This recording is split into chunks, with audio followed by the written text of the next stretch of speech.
Welcome to MTG friends, I'm Ryan, and in this Commander deck tech, we're going to be doing Oloro, Ageless Ascetic. We're calling this thing Life for a Life.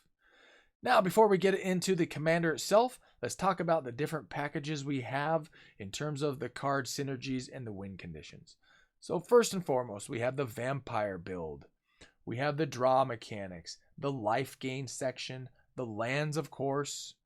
We have ramp, the removal, our alt win conditions segment, and our control package.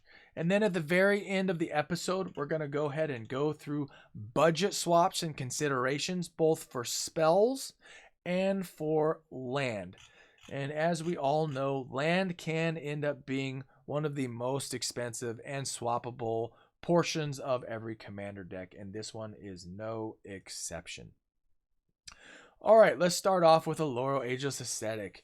So he is a 3 white, blue, black 4/5 drop that has a really cool mechanic as a commander. At the beginning of your upkeep, you gain 2 life. Whenever you gain life, you may pay 1. If you do, draw a card and each opponent loses 1 life. But most importantly, and why we're running this commander and the way we have this built, is at the beginning of your upkeep, if Oloro, Ageless Ascetic, is in the command zone, you gain 2 life. So no matter what, every turn in your game, you're gaining 2 life at the beginning of your upkeep.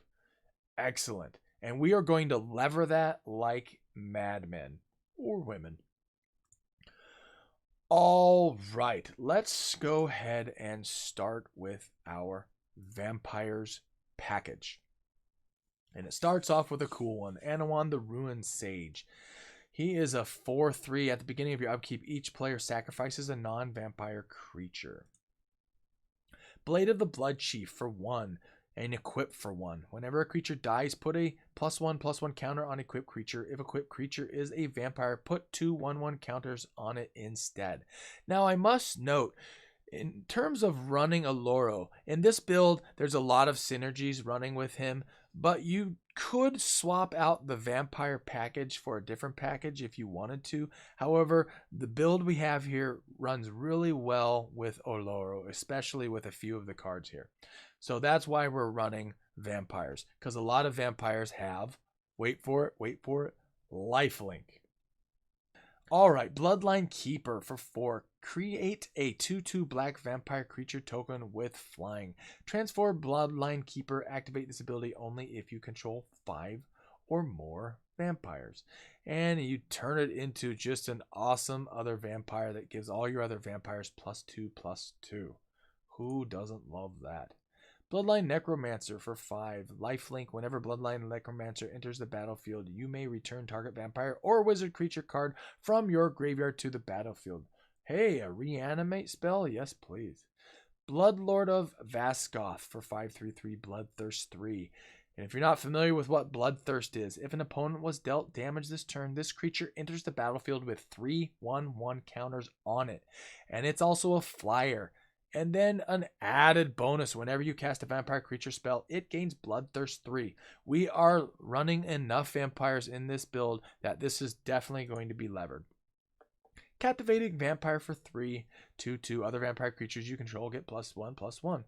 And you tap 5 untapped vampires and you gain control of a creature. It becomes a vampire in addition to its other types. Drana, Liberator of Malakar. We're running both Dranas here. For 3/2/3 Flying First Striker. Whenever Drana, Liberator of Malakar, deals combat damage to a player, put a 1/1 counter on each attacking creature you control. And then the other Drana, the Last Bloodchief. It's a flyer 4/4. Whenever Drana, the Last Bloodchief, attacks, defending player chooses a non-legendary creature card in your graveyard, you return that card to the battlefield with 1/1 counter on it. The creature is a vampire in addition to its other types. You know, for a 5-drop 4/4 flyer, that's already really decent stats. When you can have the opponent have to pull a creature card out of your graveyard and all of our creatures are great, that is not a downside whatsoever. That's just an added little wondrous bonus. So thank you, Drana, the Last Bloodchief. Indulging Patrician. I was about to say that wrong. This is right out of Core 2021. It is specifically in here because it's a life linker, and at the beginning of your end step, if you gained 3 or more life this turn, which is very, very likely, each opponent loses 3 life. And that's each opponent, not chosen opponent. Kalitas Bloodchief of Get. This is in here because it's got a 3 black tap, destroy target creature. If that creature is put into a graveyard this way, put a black vampire creature token on the battlefield. Its power is equal to that creature's power, and its toughness is equal to that creature's toughness. This is mostly in here because it's a very, very powerful vampire. Talking about other powerful vampires, Kalitas Trader of Get. It only costs you 4 to play, and it's a 3/4 lifelinker. If a non-token creature an opponent controls would die, instead exile that card and put a 2/2 black zombie creature token onto the battlefield. So this does a few things. It exiles it so it doesn't end up in their graveyard. Plus, you can also sacrifice another vampire or zombie and put 2 1/1 counters on Kalitas Trader of Get. Just a well-rounded, great vampire creature card. Here's a new one from Zendikar Rising. Nighthawk Scavenger for 3. It's got 1+ star/3. Flying Death Toucher Lifelinker. Lifelinker is the most important part for us. It's got Nighthawk Scavenger's power is equal to 1+ the number of card types among cards in your opponent's graveyards. So it gets bigger as the graveyards start getting filled up with your opponents. Patron of the Vein, a very solid 6-drop 4/4 flyer. When Patron of the Vein enters the battlefield, destroy target creature an opponent controls. Whenever a creature an opponent controls dies, exile it and put a 1/1 counter on each vampire you control. Talk about vampire tribal stuff going on. This thing is excelente. The Haunt of Hightower for 6/3/3 flying lifelink. Whenever the Haunt of Hightower attacks, defending player discards a card. Whenever a card is put into an opponent's graveyard from anywhere, put a 1/1 counter on the Haunt of Hightower. Notice it says opponents. So that whenever a card is put into an opponent's graveyard from anywhere, this thing gets a +1/+1. Ah, this thing's great. This thing is excellent. Is one of the more swappable vampire cards, however, because it isn't playing with the lifelink mechanic. Twilight Prophet for 4/2/4. If you ascend this thing, which means you have 10 permanents out on the playfield, you get to do the added cool stuff, which is at the beginning of your upkeep. If you have the City's Blessing, reveal the top cards of your library and put it into your hand. Each opponent loses X life and you gain X life, where X is that card's converted mana cost. It gives you a draw, it gives you life, it makes them lose life. What a great and wondrous card as a vampire. And it's a cleric, by the way, for all of you at all concerned about the party mechanic. Not in this build, but if you're running this in other things, it can party hardy with that cleric designation. Vampire Nighthawk. It's a 3-drop 2/3 with flying, death touch, and lifelink. Veto, a new one. Thorn of the Dusk Rose. It's a 1/3 3-drop. Whenever you gain life, target opponent loses that much life. And the added bonus of pay 5 and creatures you control gain lifelink until end of turn. And the last one, rounding off our vampires, although there are a couple vampires in the other sections. Vona, Butcher of Magan. It's a 5-drop 4/4 vigilance lifelinker. And then the extra added awesomeness of tap it, pay 7 life, destroy target non-land permanent, activate this ability only during your turn. So it's removal, it's lifelink, it's a vampire. It's awesome. It's awesome. It's awesome. It is a little spendy for 5, but for what it does, we're willing to accept that it's a 4/4 body. All right, next up is our removal section. And who wouldn't want Damnation at the top of their list? Fumigate is also just like Damnation, except when you destroy all the creatures, you gain 1 life for each creature destroyed that way. Mind you, it doesn't have regeneration, but I think we're willing to look that over. All right, Merciless Eviction for 5. It's a little spendy, but that's because it gives you some versatility. Choose one. Exile all artifacts, or exile all creatures, or exile all enchantments, or exile all planeswalkers. So if you're running against somebody who's dumping a lot of planeswalkers out on the play field, superhero style, you can remove them all. Or if you're dealing with a lot of artifacts and you aren't running any artifacts, It's just a way to really use a razor's edge to figure out what you want to deal with. Speaking of razor's edge, this is great for artifacts or enchantments. Turn to dust for 4. If it's your turn, you can remove 2 instead of 1. Witch of the Moors, a newcomer from Jumpstart specifically. It's a death toucher at the beginning of your end step. If you gain life this turn, yes, we will absolutely do that. Each opponent sacrifices a creature and you return up to 1 target creature card from your graveyard to your hand. Oh man, is that fabulous in this build and many other builds that are running black. Wrath of God, yes please. Counterspell, we're in our control now. Who wouldn't run Counterspell? I mean, yeah, you could run Force of Will, but we're not running enough blue spells to run those kinds of shenanigans. So, Counterspell it is. Crawl Space. No more than 2 creatures can attack you each combat. This deals with tribal and board going way too wide, and you can't wrath it yet. Cyclonic Rift, an auto include in any blue deck and part of our blue splash, because we are running mostly black, then white, then blue. You return non-land permanent that you don't control, or you overload it for 7, and you return all of them. It's a disgusting card. You should feel dirty when you run it and you play it. It is currently not banned in Commander, and until it is, you should run it. Now, do I think it should be banned? Well, that's kind of for another episode, but yeah, I kind of do. But I love it, so we're running it. All right, this one could technically be in the Vamps build because it involves them. It's a 4 drop. As an additional cost to cast New Blood, tap an untapped vampire you control, which is going to be very likely. Gain control of target creature. Change the text of that creature by replacing all instances of 1 creature type with vampire. Kind of like an interesting take on the whole changeling mechanic. You know, it's whatever creature type. Well, it's vampires in this situation. Render Silence. Oh man, super cool card. Counter target spell. Its controller can't cast spells this turn. So once you counter the first one, he's done for that turn.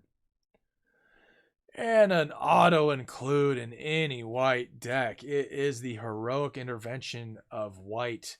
Until your next turn, all your stuff has protection and it phases out, which is not even on the board, and then it comes back. Oh man, what a great, amazing, ridiculously awesome card.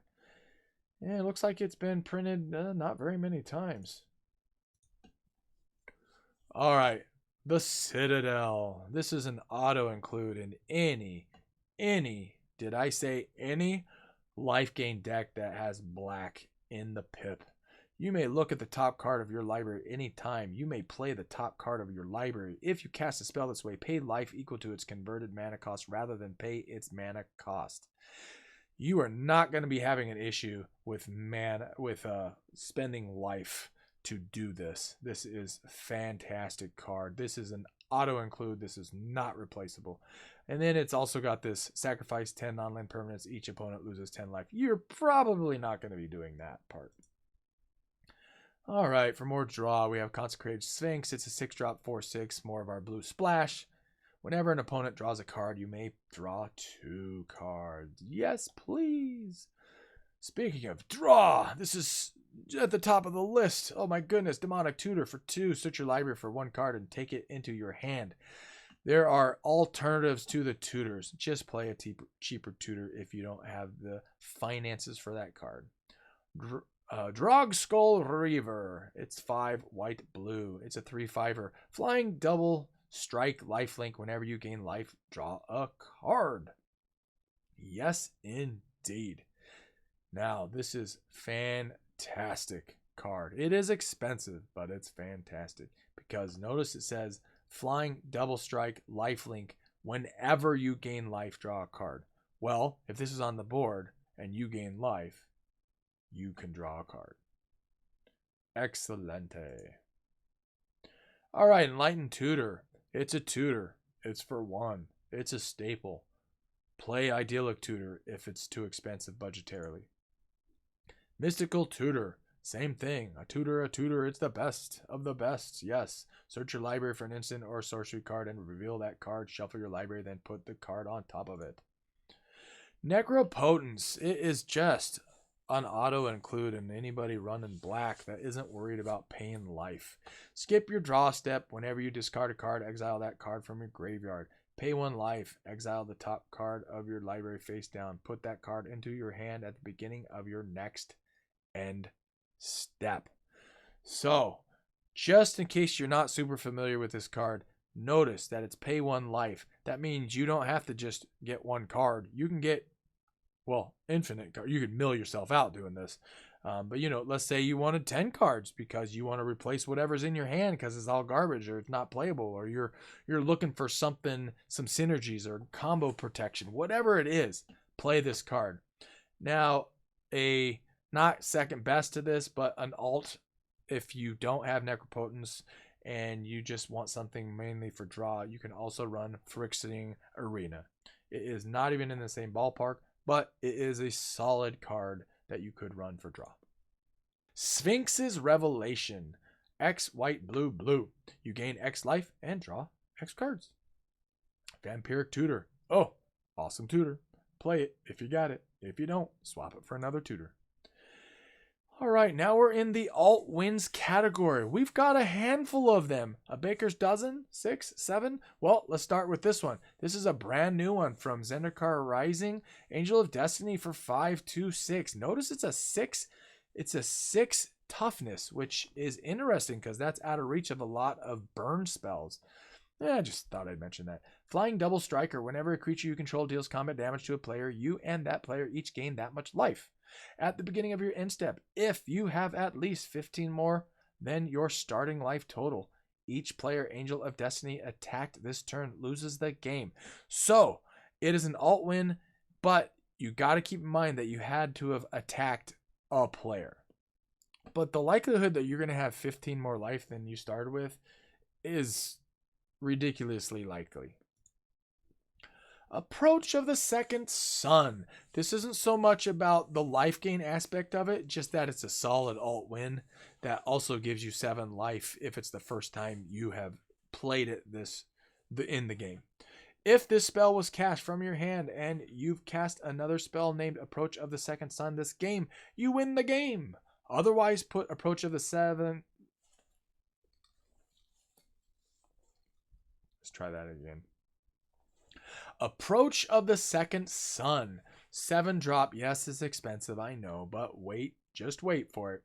If this spell was cast from your hand and you've cast another spell named Approach of the Second Sun this game, you win the game.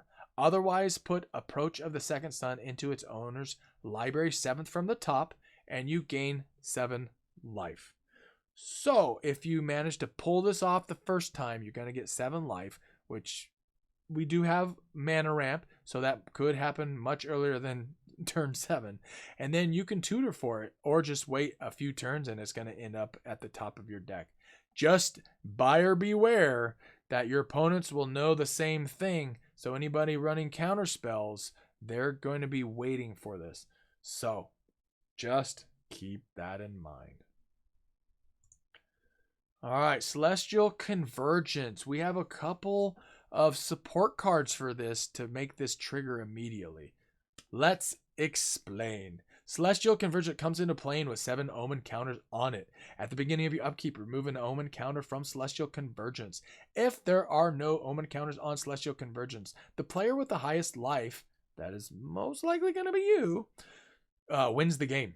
If 2 or more players are tied for highest life total, the game is a draw. All right, keep that in the back of your head because we're about to have a few cards that supports this shenanigans. Felidar Sovereign. All right, Vigilance Lifelinker 4/6. At the beginning of your upkeep, if you have 40 or more life, you win the game. That's super janky in Commander. But, hey, it's legal. Heliod Sun Crown. This is in here because it is an infinite combo that we have with another card. which is Walking Ballista. If you're not familiar with this combo, I'm going to run through it very, very quickly. All right, so you have Iliad Suncrowned out there, which is a god, which doesn't matter with the combo. Whenever you gain life, put a 1/1 counter on target creature or enchantment you control. Now, with Ballista out, as long as you have 2 free mana, a white and a colorless, you have Ballista out, you have Heliod out. Now, you target the Ballista. Another target creature gains lifelink until end of turn. He now has lifelink until the end of turn. You remove a 1/1 counter. You whack either a creature or, more importantly, somebody's face. He has lifelink, so therefore Heliod triggers, gives the Ballista a +1/+1 counter. You have now gone infinite unless someone intercedes and stops the combo. Pretty nice, huh? That's just disgusting and fun and disgusting. All right. So we were talking about Celestial Convergence. This is one of them. You can pay Phyrexian mana, which means you pay 2 life instead of black. X Phyrexian. Remove up to X counters from target permanent. For each counter removed this way, Hex Parasite gets +1. That's not so important. What's important is that you can remove all of Celestial Convergence's Omen counters on it and win the game. Test of Endurance for 4. At the beginning of your upkeep, if you have 50 or more life, you win the game. Also going to be very likely that you have 50 life or more. Thief of Blood, another way of triggering Celestial. It's got flyer, but more importantly, as Thief of Blood enters the battlefield, remove all counters from all permanents. Thief of Blood enters the battlefield with a 1/1 counter on it for each counter removed this way. So even if you don't have Celestial out, this can deal with a lot of persnickety issues on the battlefield that are playing with 1/1 counters. So that's why this is in here. Another one that removes counters, Vampire, and she's a vampire. Vampire Hexmage, Vampire Shaman. Sacrifice Vampire Hexmage, remove all counters from target permanent. Yes, indeed. And then we already discussed Walking Ballista. Plus, on its own, Walking Ballista is pretty powerful and pretty cool. All right, we are into the life gain segment. Aetherflux Reservoir is a perfect one. Whenever you cast a spell, you gain 1 life for each spell you cast this turn. And pay 50 life.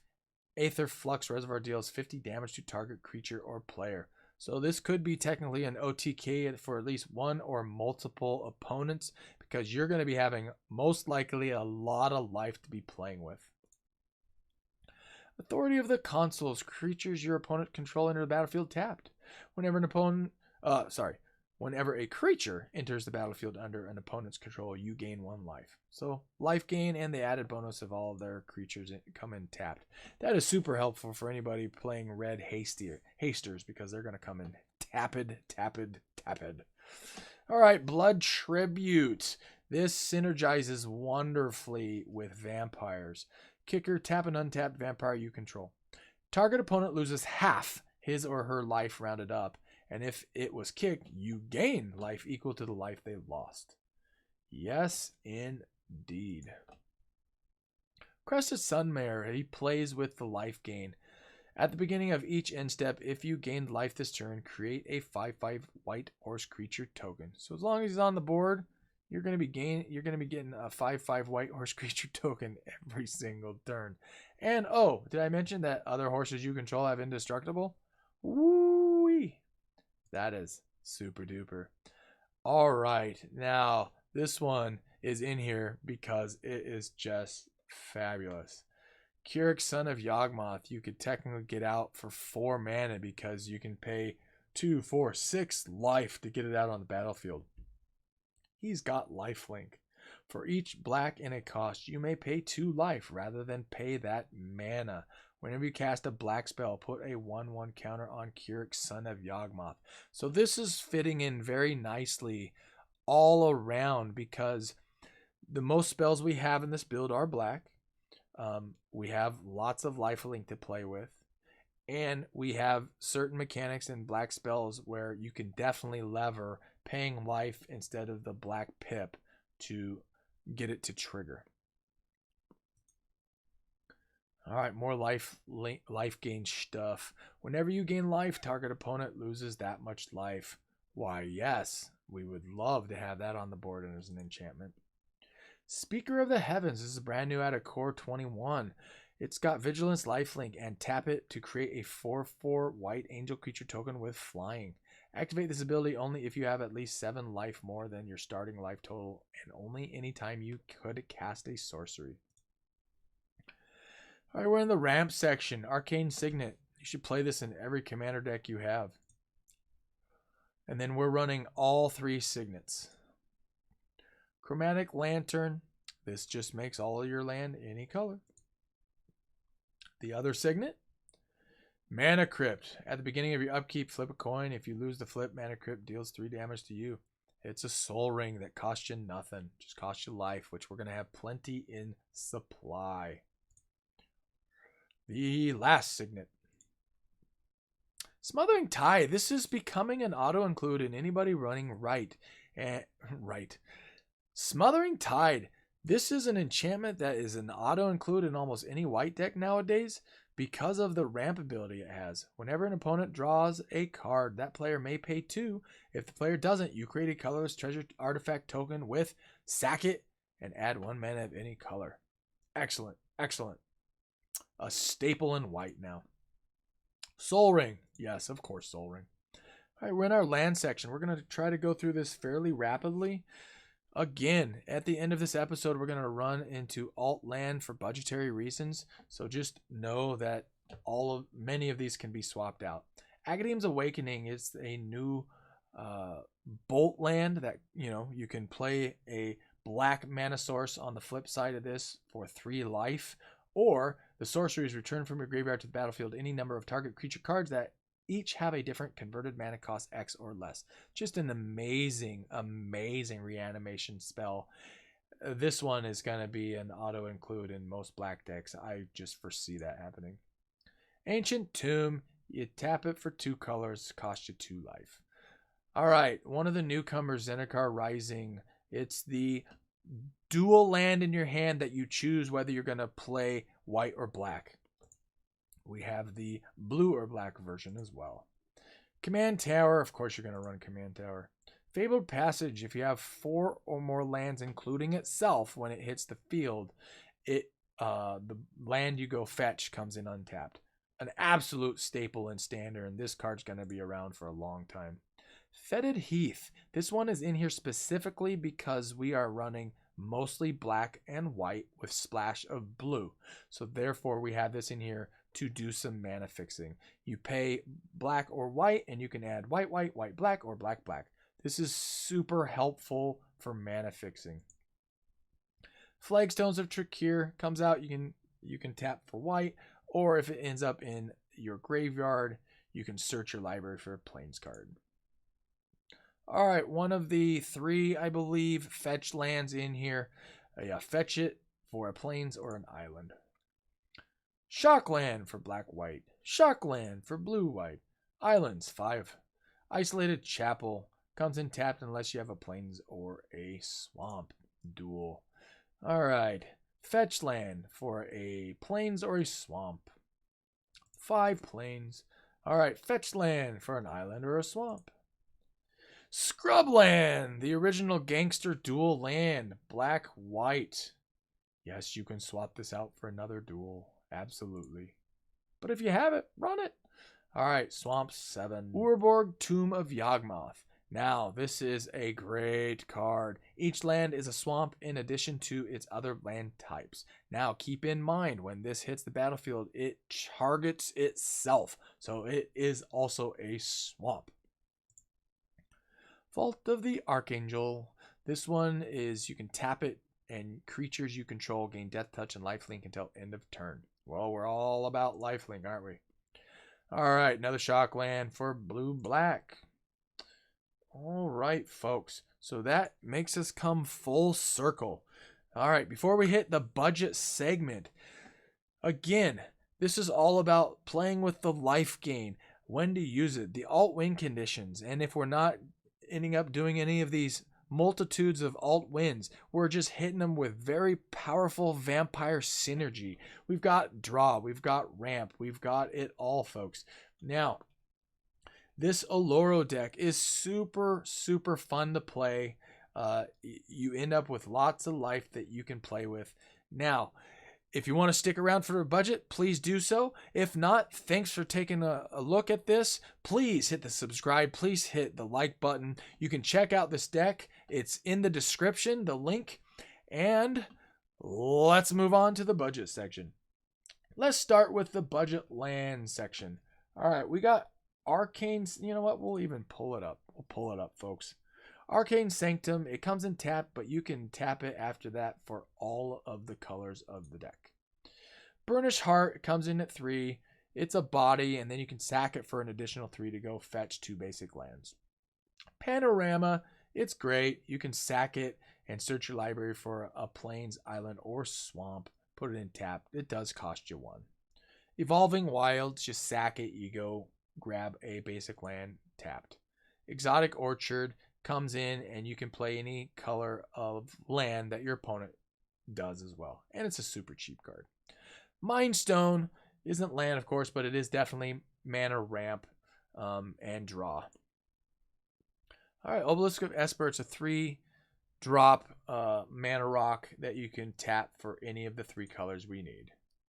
Undo Inversion isn't necessarily in here specifically for the land swap, but it's one of those cards that you can play it for the land, or you can destroy all non-land permanents. So if, say, you either want to swap out a land, you can, or if you want to swap out a removal spell that you don't have and for budgetary reasons like Damnation or Wrath of God or something.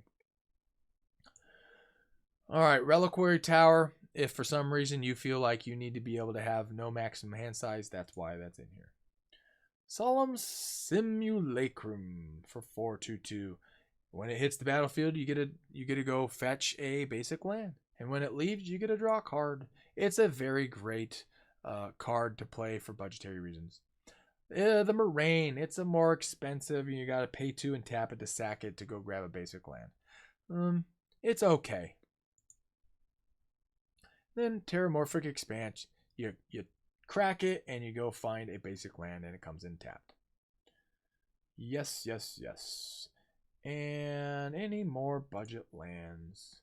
No. All right. So we're not going to go through each one of these budgetary choices, but just know you can look at these. There's a few cheap removal spells, other vampires you could choose from that are more budgetary conscious.